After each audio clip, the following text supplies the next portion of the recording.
Pričujemo zelo prefinjeno, sodobno različico starodavne arabske pravljice Tisoč in ena noč. Tako kot junakinja iz prave zgodbe Širah Šeherezada, ki je pletla neskončno mrežo napetih zgodb, da bi odložila svojo usmrtitev, nas iranski režim počasi vleče iz ene zore v drugo. Medtem ko so se pogajalci še vedno ukvarjali s pisanjem sporočil za javnost, je centralno poveljstvo ZDA izvedlo močne kimetične obrambne napade v južnem Iranu.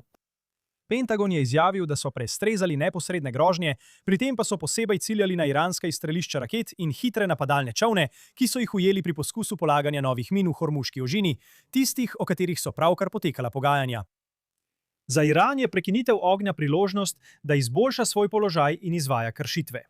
Na prvi pogled to res izgleda kot velika ameriška popustitev. Preden pa zapadete v paniko, moramo na to situacijo pogledati s hladnim, preračunanim realizmom. Je ta dogovor strateški ali taktičen? Ali Donald Trump dejansko daje Iranu trajno geopolitično zmago?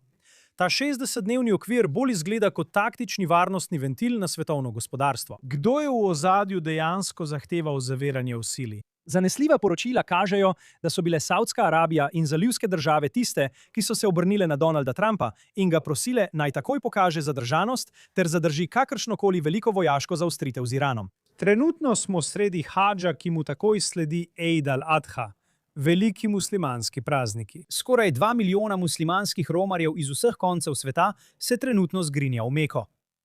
Za Saudsko Arabijo je to najbolj logistično občutljivo in versko sveto obdobje v celem letu.